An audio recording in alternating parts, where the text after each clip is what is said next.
very big, and he covers all mobile games, and he has something to say here about Epic 7.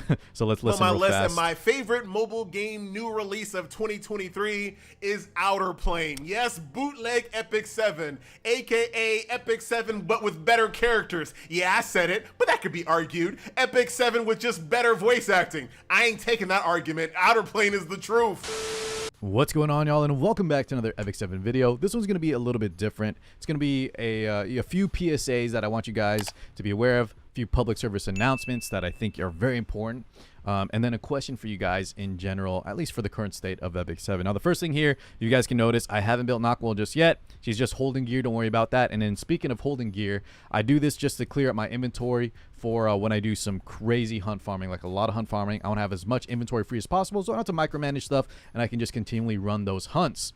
Now, just in case you guys weren't aware, it is already, as of watching and recording this video, this is going to be a second entire buff weekend. By the time I'm recording this, I believe right now it is the double AP. Tomorrow, which by the time y'all are watching this video, it might be live, is the hunt event. Don't miss out. And then the following day is, of course, Spirit Altar, followed by the culmination, all three together. So just a heads up in case you were living under a rock. Smilegate kind of didn't really announce this one too loudly. There's another hunt event, buff event, excuse me, this entire weekend, just like last weekend, okay? Just in case you missed it. So that's why I'm going to be prepping again. But Nakwhol is not built. She's holding gear, and that's for various reasons. Some people have been asking me in my Twitch streams, on YouTube comments, and in DMs, waiting for my Nakwhol honest review. And guys, it's not coming. I don't plan to build this unit anytime soon. And I think a lot of other players have already covered her in full. My prediction, though, was that she was going to be very, very strong, unhealthy for the game, and regardless of what people are saying now, I know there's been some pushback saying, you know, Nakwhol's more manageable. Her speed actually makes her not too difficult to deal with. And, you know, Lua is still better overall for a unit like this. I still think this kind of kit is unhealthy for the game. And a unit with Ignore Effect Resist, extra turns, and, you know, Seal of all things is just anti-fun and is going to be powerful later down the line. The meta just needs to shift. People are still testing things out. It's preseason, etc. I do expect her to make a huge splash in the near future here.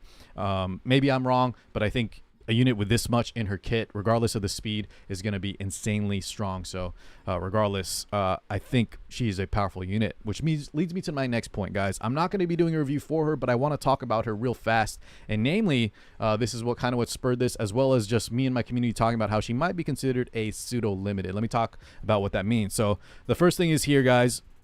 I mentioned people have been asking me about the honest review, stuff like that, but this viewer, hide his name just in case. He says, "Hi Car6, I'm patiently waiting for your Nakwhol honest review. In the meantime, I was wondering, would it be better to pull for her or for other RGB units I'm missing via story summon that are tried and true? Shu, Ran, or Senya, all great units."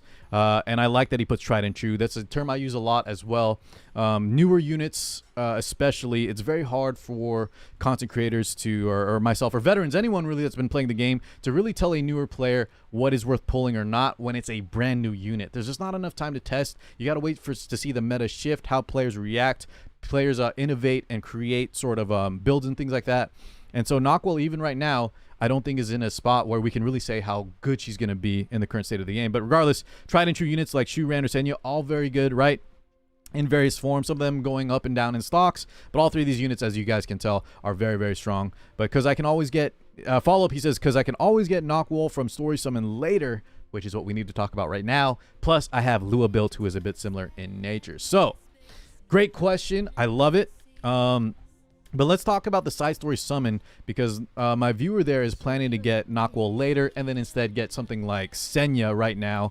Let me show you guys the side story system that he's mentioning. I think this was a big win for Smilegate. I think they did such a good job in this. 5 years of Epic 7 running means if you have to wait for every banner to naturally occur, you're going to be very, very, you're going to be in a tough spot having to just wait so long for units individually to come out. So the fact that they let us grab individual units when we want via the side story summons was great.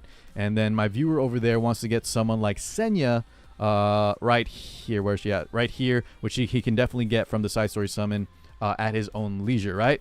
Now, that being said, if you guys notice here, episode 5, episode 4, I believe is where Nakwhol would appear. I want to show you guys something real fast. Now, I know Nakwhol's picture is here, Fable of the Demons of Nadalon. If you go into the side story, she shows up here as an enhanced hero, and her own artifact, or not her own artifact, but an artifact featuring her is also seen here as well.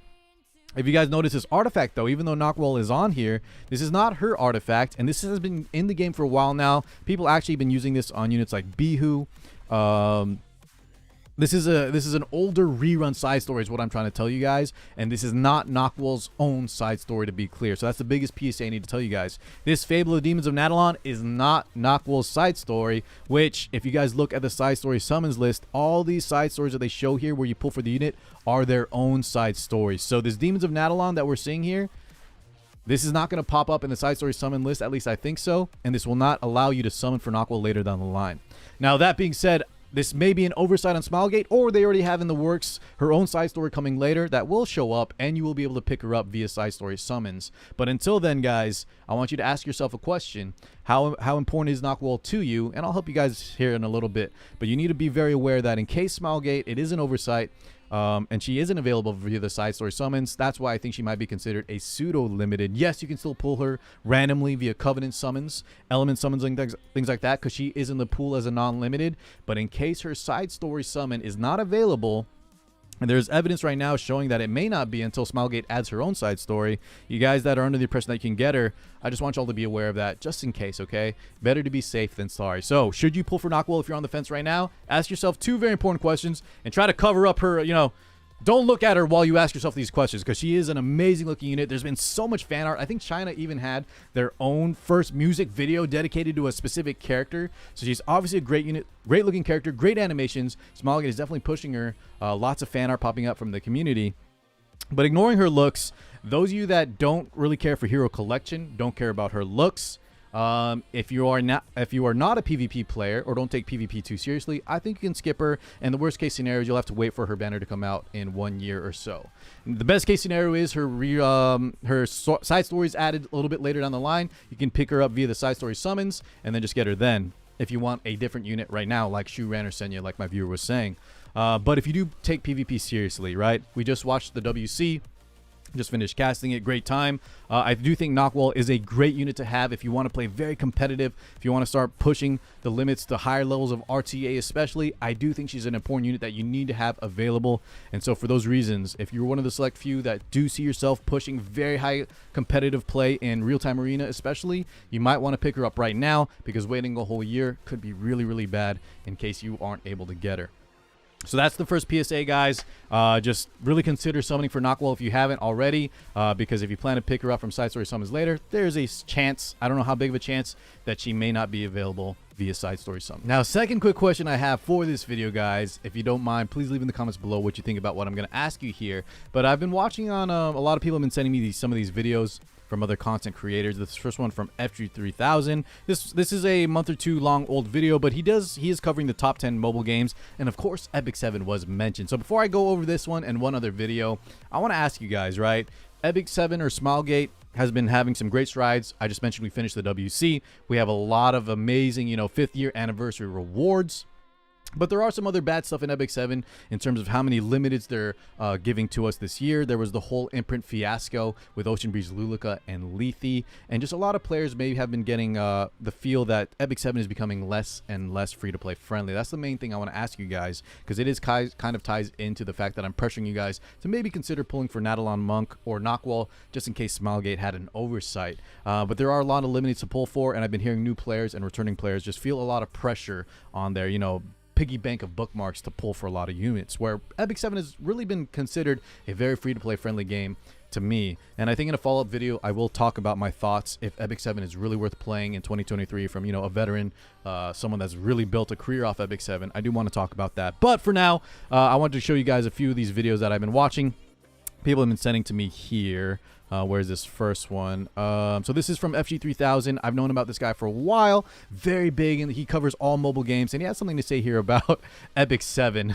So let's listen real fast. And my favorite mobile game new release of 2023 is Outer Plane. Yes, bootleg Epic 7, aka Epic 7, but with better characters. Yeah, I said it, but that could be argued. Epic 7 with just better voice acting. I ain't taking that argument. Outer Plane is the truth. Epic 7 with a better, more easily going. understandable daily gameplay loop. That sounds like a skill issue. Epic 7 with basically the same combat. Epic 7 that's just new and I don't feel left behind. That's what it really is, FG. Oh, I know. So, first off, let me just joke real fast with FG here. How is FG going to say that Outer Plane, which, by the way, is another Smilegate game, right? Very similar to Epic 7 in terms of how it's released. But how is FG going to say Outer Plane is a bootleg Epic 7 and then list 20 ways in how Outer Plane blows Epic 7 out of the water? Doesn't make sense to me. But regardless, even though I disagree with him on this, he does bring up some good points. I think he's mentioning, right, besides, you know, Epic 7, or he's saying Outer Plane has better characters, better story, better voice acting. Some of those we could definitely argue and talk about. But in general, I think the main thing was like Epic 7, but if I return to the game, I don't feel like I'm way behind. I think that's very important, and that leads me to what I want to talk with you guys about in terms of how you feel, especially those of you that are newer or returning to the game. How do you guys feel about Epic 7 in the current state? If you guys are newer, does it feel okay to play? Do you feel like you're always playing catch-up? Are you guys having fun? Is there enough to do? Do you guys feel like eventually you could see yourself playing with endgame players in PvP modes like Real-Time Arena?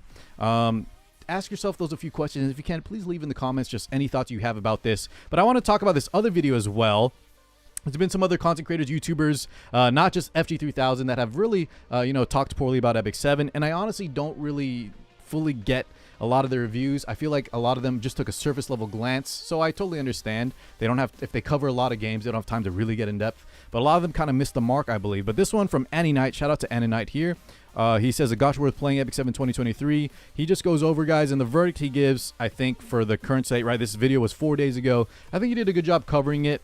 And while not a perfect review, 8.5 out of 10, or I think he bumps it up to an 8.5 here. We watched this on stream, and I think he did a good job covering it, and actually went in depth and looked at it from a new player perspective. A gacha worth playing in 2023, because the biggest thing is it is 5 years running, and even I will admit that the game is a little bit less free-to-play friendly than it used to be. But for various reasons, I can't go over right now, guys. The video will get too lengthy. Maybe I'll make a separate one. But I do believe Epic 7 is still the best in the market for what it brings to the table. I know there's other bigger games out there, but for everything it brings in terms of animations, in terms of characters, in terms of having a good PvP mode, but you know, having an RTA and esports kind of scene where the developer, the game company is pushing it and supporting it, I still think Epic 7 is number one in the market for that. So if you guys disagree, if you guys think there's other stuff in there, please comment and I'll make a separate video later. But the main thing is just the PSAs. Don't forget, Nakwhol Monk may not be in side stories. Hunt event this weekend, and then give me your thoughts on all these stuff. Is Epic 7 worth playing in 2023? All right, guys, I'll catch you all in the next one. Thank you so much for watching. Peace out, everybody.